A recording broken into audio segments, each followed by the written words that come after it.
Heart beat scan ఒక్క second లోనే world class 640 slide CT scan ఇప్పుడు మీ విస్టా ఇమేజింగ్ బంజారా హిల్స్ లో. కొంతమంది నన్ను పిలిచి సినిమాకు క్యారెక్టర్స్ ఇచ్చే పరిస్థితిలో ఉన్నా కూడా ఈ మధ్య నేను చేసిన సినిమాల్లో నాకు బాగా నచ్చిన సినిమా వెంకటరామయ్య గారి తాలూకా. సార్ నేనే వెంకటరామయ్యని. నాకు అటువంటి పాత్రలు చేయాలని కోరిక సార్. సార్ అంటే సినిమాని మొయ్యాలి నేను. ఒక పాత్ర, అది ఏ పాత్ర అయినా సరే. ఈ దీంట్లో వెంకటరామయ్య గారి తాలూకాలో ఒక తండ్రి పాత్ర, ఒక తండ్రి యొక్క వేదన, ఒక మధ్యతరగతి రైతు యొక్క జీవితం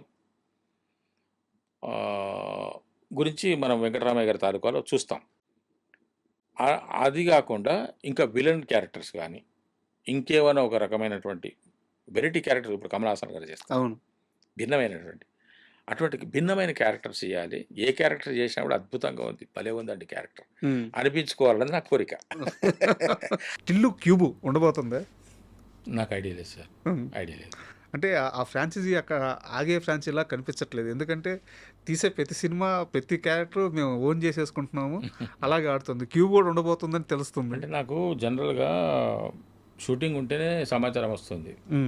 నేను ఎందుకంటే నేను ఎవరికి టచ్లో ఉండను కాబట్టి, నాకు ఎవరి గురించి తెలుసుకోవాలని ఆసక్తి లేదు కాబట్టి, ఏం జరుగుతుంది అనే విషయం మీద నాకు ఇంట్రెస్ట్ లేదు కాబట్టి నేను దేని జోలికి వెళ్ళాను సార్.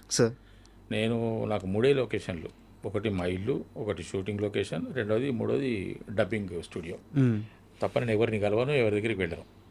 నాకు ఇప్పుడు నాకు ఇంకోటి రాజా గారు, నాకు ఈ వెంపర్లాట లేదు సార్.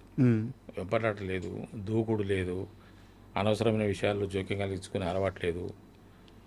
నా విషయాలు ఎవరైనా తెలుసుకుని నా విషయాలు ఎవరైనా మాట్లాడితే కూడా నాకు ఇష్టం ఉండదు. కాబట్టి నాకై నేను ఉంటాను. ఎవరైనా వచ్చి సార్ మా సినిమాలో మీ క్యారెక్టర్ ఇది అనుకుంటున్నాము అంటే యాక్సెప్ట్ చేయడము, ఆ షూటింగ్కి వెళ్ళిపోవడం, రావడము, దానికి సంబంధించిన వ్యవహారాలు చేసుకోవడమే తప్ప ఏం జరుగుతుంది ఏమిటన్నది నాకు తెలియదు సార్. అయితే మ్యాడ్ సంబంధించి ఆ ఫ్రాంచైజీ అఫ్కోర్స్ మ్యాడ్ గురించి చెప్పగలను. మ్యాడ్ 3 ఉంది. మ్యాడ్ 3 నెక్స్ట్ అంటే 27 కావచ్చు, లేదా డిసెంబర్లో స్టార్ట్ కావచ్చు. సో సేమ్ హీరోలు సేమ్ మొత్తం అదే. నేనున్నాను అయ్యో, ఎందుకంటే నాకు సమాచారం ఉన్నది కాబట్టి. డైరెక్టర్ గారే ఈ మధ్య నేను కార్తీ గారు హీరోగా చేస్తున్న ఒక సినిమా సితారా ఎంటర్టైన్మెంట్స్ది చేస్తున్నాను. దాంట్లో హీరో కార్తీ గారు. దాంట్లో నేను ఒక వేషం వేశాను. అదొక చిన్న క్యారెక్టరే, కానీ డైరెక్టర్ గారు హీరో గారు కూడా అడిగారట, ఆయన మురళీధర్ గారిని పెడదాం దీంట్లో. ఆయన మ్యాట్ 2 చూశారట.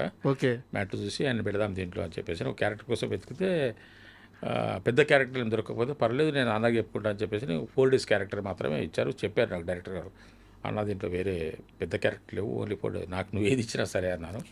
అప్పుడు చెప్పారు. అంతకుముందు కూడా మ్యాట్ 2 అప్పుడు చెప్పారు, అన్న మ్యాట్ 3 ఉంటుంది, అది మీకోసమే రాస్తున్నాను అన్నారు.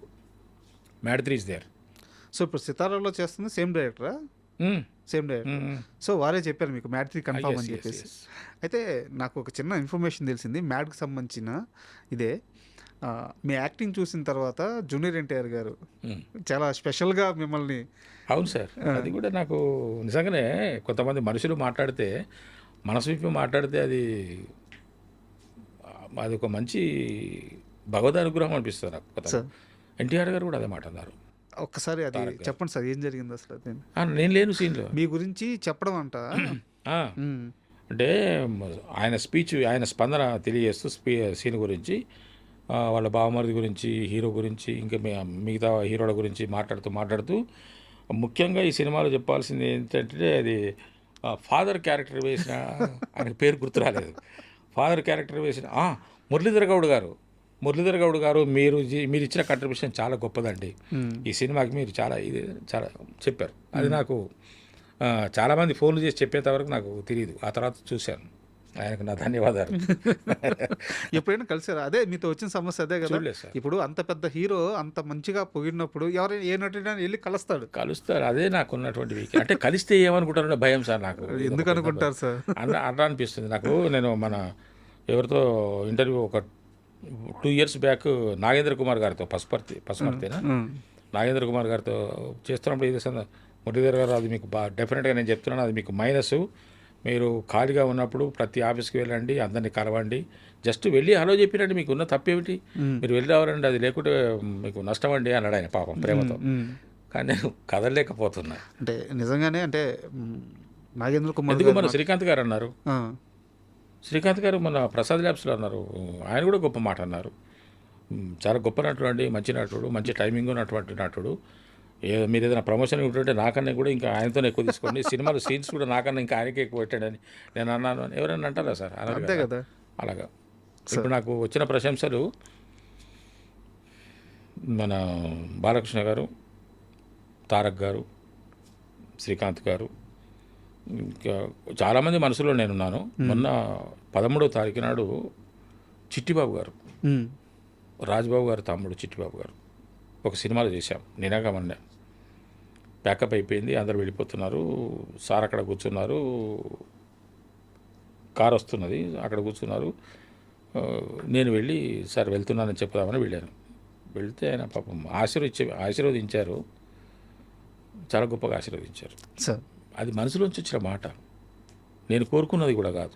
కానీ ఆయన అంటే మా సీన్లో నేను చేసిన పర్ఫార్మెన్స్కి ఆ సీన్లో ఆయన ఉన్నారు, తనకెళ్ళ భరణి గారు, ఆయన, నేను ఉన్నటువంటి సీన్ అది. ఆ సీన్లో నా పర్ఫార్మెన్స్ చూసిన తర్వాత ఆయన అనుకున్నారేమో, కనిపించాను కాబట్టి అప్పుడు చెప్పారు, ఆయన ఆశీర్వదించారు సార్.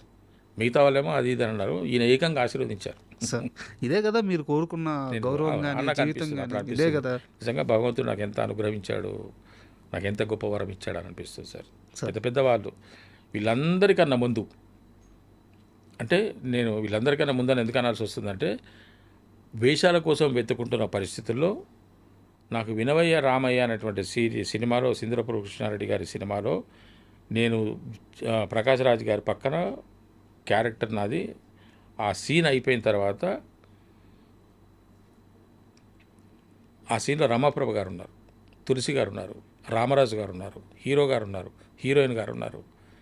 నేను మేము చిన్న కంపెనీ ఆర్టిస్ట్, మేము ఒక పెళ్ళి కొడుకు బ్యాచ్ అనమాట. మేమందరం అన్నోన్ పర్సన్స్. వీళ్ళందరూ పెద్ద, తులసి గారు, రామప్రభ గారు, గౌర, వీళ్ళందరూ ఉన్నారు. సీన్ అయిపోయింది. మధ్యాహ్నానికి కొడారి గారు వచ్చేసి, మురళీధర్ గారు మీరు సీన్ అయిపోయింది, మీరు కాస్ట్యూమ్ చేంజ్ చేసుకొని భోంచేసి మీరు బయలుదేరవచ్చు అని చెప్పారు. అప్పుడు నేను కాస్ట్యూమ్ చేంజ్ చేసి, అంతకుముందు దోవతి, ఈ లాల్చి పైన కండువ, పెళ్ళికి చూపులకు వెళ్తాం కదా, అది వేసుకొని ఉన్న నేను, సరే సార్ చెప్పారు కదా అని చెప్పేసి డ్రెస్ చేంజ్ చేసేసుకొని ప్యాంట్ షర్ట్ వేసేసుకొని భోజనం చేసేసి, ఇంకా మా లగేజ్, నా బ్యాగ్ ఉంటుంది కదా, బ్యాగ్ తీసుకొని పోదామని అది శంషాబాద్ దగ్గర తీశారు. సార్ లోకల్ అయితే నేను నా స్కూటర్ మీద వెళ్ళేవాడిని, ఆ రోజు వాళ్ళే పికప్ చేసుకున్నారు. నా లగేజ్ తెచ్చుకుందామని చెప్పేసి నేను లోపలికి వెళ్తున్నాను. అదొక వరండా, అందరూ భోజనాలు చేశారు, రెస్ట్ తీసుకుంటున్నారు. నేను నా లగేజ్ కోసం అటు వెళ్తున్నాను. అక్కడి నుంచి రామాప్రభ గారు వస్తున్నారు. నాకు సినీ రంగంలో దొరికిన మొట్టమొదటి అద్భుతమైన గొప్ప ఆశీర్వాదం రమాప్రభ గారిది. అంత గొప్ప నటి నుంచి ఏం చెప్పారు సార్? ఆవిడ ఇట్లా వస్తున్నారు, నేను అలా వెళ్తున్నాను. పెద్ద ఆవిడని మనం ఇట్లా పలకరిస్తాం సార్, ఆవిడెవరు మనమెవరు అని నేను పక్కన ఇట్లా ఒదిగి పక్క నుంచే పోతున్నాను. మేడం వస్తాను, ఇట్లా వచ్చేసి, బాబు నువ్వు ఇందాక పెళ్ళికొడుకు? అవును మేడం అన్న. ఎంత గొప్ప నటుడు నువ్వు, ఎంత బాగా చేసావు. ప్రకాష్ రాజ్ అంటే వాడిని వదిలిపెట్టి, అంటే పాప ఆమె చదువుతాను, వాడిని వదిలిపెట్టి వాడు, నీ పర్ఫార్మెన్స్ ఏంటి, నువ్వు గొప్ప నటుడు అవుతావు, నీకు అవకాశాలు రావాలి, నీలో మంచి ఆర్టిస్ట్ ఉన్నాడు అన్నది. ఆమె ఒక్క రోజుతో కనిపెట్టేసింది చూడండి. ఒకటే సీన్ సార్ చెప్పి